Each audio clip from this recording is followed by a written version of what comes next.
everyone, it's Zach Wright, founder and CEO of Grapevine Software, the virtual office platform for your remote and hybrid workforce to stay connected, informed, and engaged from anywhere in the world.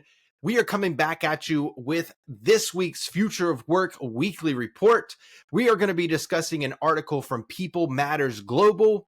The article is titled The Future of Work, Reimagining Office Spaces for a Hybrid Workforce. Now, I'm going to go through this kind of quickly because I just recorded all of this, accidentally hit my microphone, and had to start over after 25 minutes. So let's go ahead and dive into it with highlight number 1, which is adapting office spaces to hybrid work. So the key call out that we're going to start with is the transition to hybrid work necessitates significant changes in office design to support flexibility, technology integrations, and collaboration. The statistics that we see in this section that are important are 72% of employees favor returning to designed offices, and then 81% of employers plan to redesign workspaces within the next 24 months to accommodate hybrid models. So there's a few things I want to call out before we go to highlight number 2. One is, I don't know where this stat is from. There's three different studies that they talk about. So they have the Cisco hybrid report of 2024, so this year. They also have the McKinsey report, which is from 2023, and then they have a HBR Harvard Business Review report from 2021. So I don't actually know the details of where the 72% are coming from. I find that pretty high, just to be honest, because if we look at the reports, the return to office mandates that are happening are significantly low in respondents. So let's take that with a grain of salt, but let's say that it is true, because I don't think anybody's lying here, but 72% of the people who were surveyed said that they are in favor of returning to redesigned offices.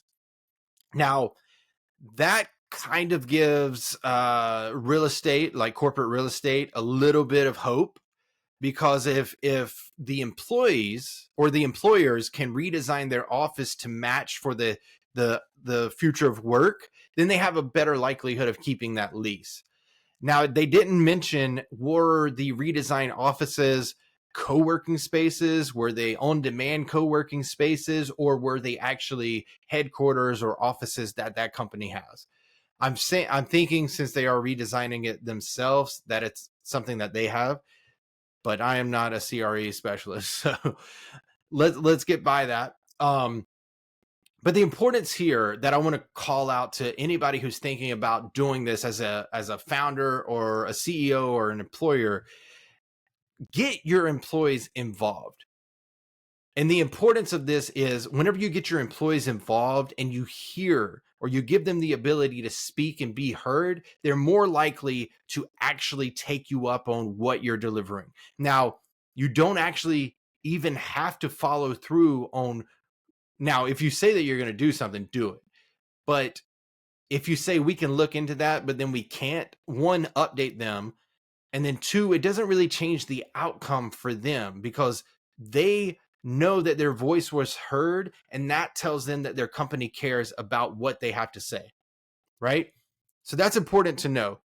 And the other reason to talk to your employees is because whenever you redesign, you don't want to take the chance of redesigning it with all these idiosyncrasies or trinkets or whatever, and just hope that they're going to come into the office, right? Whenever you speak to them, that redesign has an ROI effect on it, because now people are going to get what they wanted, and they're more likely to come into the office, right? So that's my tip for anybody out there who is planning on doing this. Talk to your employees, be transparent with them, tell them why you want them to come into the office, especially if they've been working remotely and they're not really having a desire to go back into the office. Make sure to lead with that. Now, the other part that they talk about here is supporting flexibility and then the technology integrations for collaboration. what they're really talking about here is whenever you design your office, you want to make sure that you're not asking people to come into the office just to sit on a Zoom with people who are in different offices sitting on Zoom. You want to make sure that you're allowing people to have the option to communicate with people who are in the office, and then also people who are remote. So you want to make sure that you have the TVs up there. You want to make sure that it's easy to get it set up. I remember being in the office at one of the companies that I worked for. Every single time, no matter what, the ability to connect with somebody in another office in a different state was so difficult because one, nobody told us how to do it. Two, it was maybe outdated and the software wasn't updated. But this is what they're talking about. If you're asking people to go into the office, make sure that the technology works. Make sure that the technology is adapted to the mixture of people being in the office or at home or traveling or coffee shops. It doesn't really matter. Just make sure that it works and you can connect people where they can actually collaborate. And we'll talk about Grapevine towards the end of this too, because that's going to be an important layer of the upgrade to the office too. All right. So I think I talked about what I needed to here for highlight number one. Let's go ahead and go to highlight number two, which is the importance of flexible workspace options. Now, this is where we're going to get into not just the technology, but maybe adding technology to the option of the office. And I'll go through that in a moment.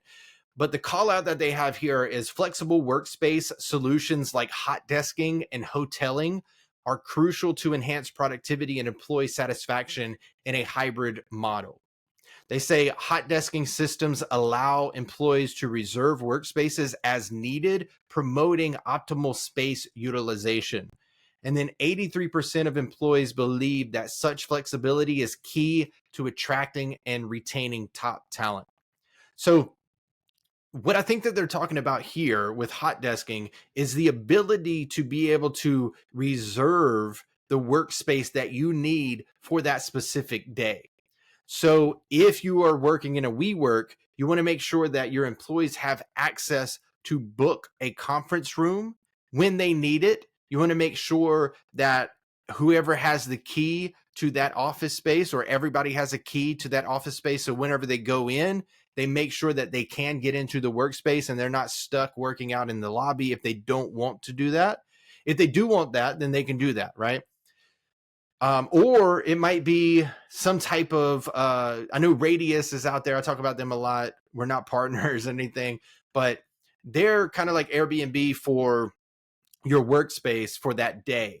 So maybe it's a collection of people who are in a similar location. They all want to drive on Wednesday to go and work out of this person's home. And then they have all the utilities and facilities or tools that they need to work appropriately. And so maybe you give them a budget that they can go and do that, right? And then the other part of it is just understanding, if you are going into the office, how many people are going to be in the office that day? How many people are, like, you want to make sure that if somebody is going into the office, unless they just want to be there by themselves, you want to make sure that they can see who might be in the office. And there's tools out there like that. We're going to add that feature into Grapevine at some point, so stay tuned for that. There is a little bit of a workaround, but we'll talk about it later. But yeah, you want to make sure that those kind of things are involved, right? Can you reserve the desk? Can you reserve the conference room? Can you reserve the workspace that you need to be successful whenever you do go into the office? And whenever you do go into the office, do you have the technology and support to be able to not only connect with the people in the office, because that's the easy part, but make sure that the remote people or people working from remote that day are not left behind? And the other day, I did a recording with Laurel Farrer. She's like one of the pioneers of future of work. She's been doing it for 20 years. She's helped countless organizations, from GitLab to Zoom to you name it. She's probably been there, Microsoft. And we were talking about this, and she mentioned that whenever you work hybrid, there are going to be some difficulties where you might have to put it into play, which is we just had a great meeting in person, and that's great because you had a great meeting. But there's one downfall, which is the people who were working remote will never get access to that unless you make it part of your policy. This is my flexible work policy. Anytime that a meeting is had and it's important for the entire group, team, company, you have to go into, for example, Grapevine and update people on what was just discussed, right? Now, one of the ways that you could do this is, it's a little bit tricky because we were kind of talking about like bumping in the hall and all that kind of stuff. So one of the ways that you can do this is, if you bump in the hall, it's a little bit trickier, but let's just say that you pull out your phone and you record it. I know that's not good. It's not the best way. I think eventually we'll have some type of AI hardware system, which I think we already have, that you might just wear it, and whenever you're having a good conversation, you hit that button. Now it's recording, it goes straight to your system, and then you can share that out to the team. So if that's available, let me know. Drop it in the comments. I know that there's one out there, so let me know. The other part is, let's say that you're having an actual meeting and it just happens to be where no remote worker is actually involved in that meeting, but it was still important and you need to get it out. You can take the AI summary notes. If you use Fathom, it's a great tool. You can get that transcript and you can put it out, or you can actually just send the meeting over there. And then that way everybody's updated, right? And so it's these types of things that we're talking about, of having that flexible workspace option to make sure that it's not just in-office people that are getting the updates, or it's not just the remote people who are meeting and getting those updates, but everything is coming together so nobody is losing out on anything, right? So that's what makes it very difficult, but it's very appealing to a lot of people because flexibility is the future of work. And if it's the future of work, then we need to be able to adapt, grow, and learn and build the type of infrastructure and environment that employees need to be successful. All right. So with that, we're going to go ahead and go to highlight number 3, which is enhancing collaborative areas and technology. This is where Grapevine is going to come in. So be ready. The call out here is, effective hybrid work models require collaborative spaces equipped with advanced technology to support both remote and in-person interactions. We've kind of talked about that a little bit, but we'll go a little bit deeper there. And then the important statistics and call outs here, in addition to that, is only 47% of employees feel their office environments are well equipped for hybrid work. And then investments in upgraded video conferencing systems and collaborative tools are essential to facilitate seamless hybrid interactions. Now, that last part is going to be where Grapevine comes in, because I'm gonna talk a little bit about what I talked about on the last episode last week, and then also what we did in an infographic on LinkedIn under our Grapevine page. So I think that there's 3 main things that are going to be in the workplace whenever it comes to the future of work. So one is going to be Grapevine, like the tool that is the virtual office platform. It's going to be the nucleus. It's going to be where people communicate every single day, no matter whether they're in office, if they're hybrid, or if they're 100% remote, or if they're traveling. That is where all the information is going to be held. That's where the updates are going to be delivered. Whether you're in office, it doesn't matter. So that's the nucleus. That's one. You got to have a virtual office platform like Grapevine or some other tool that you feel confident in. We think it should be Grapevine. Then you're going to have on-demand co-working spaces, or just co-working spaces in general. And this is really to provide that flexibility.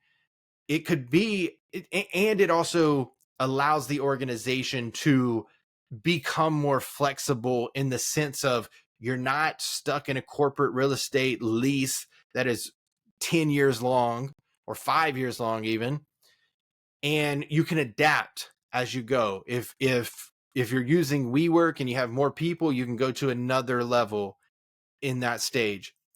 If you have a reduction in force, you can go lower. And so you're not trapped in there. That's why I think co-working spaces are more important than actually having an office, which kind of contradicts the first one, which is designing it for that. So you might want to make sure that you do the research and find the co-working space that matches what it is that you're trying to do for your employees, or collect that information and shop it around, speak to those co-working spaces and say, our employees really want this whenever they go to the office, boom, boom, boom. And then you have your technology requirements whenever you're discussing the collaboration or the technology piece, which is what they're calling out here, right?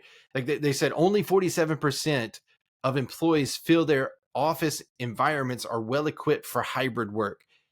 And so that's where the redesign comes in, if you are going to have an office, or where you're going to have that conversation with the coworkers. So to me, it's that virtual office platform, Grapevine. So that's where you're going to communicate, collaborate, connect people from wherever, whenever they work and all that stuff. Then you're going to have the co-working spaces, boom, boom, boom.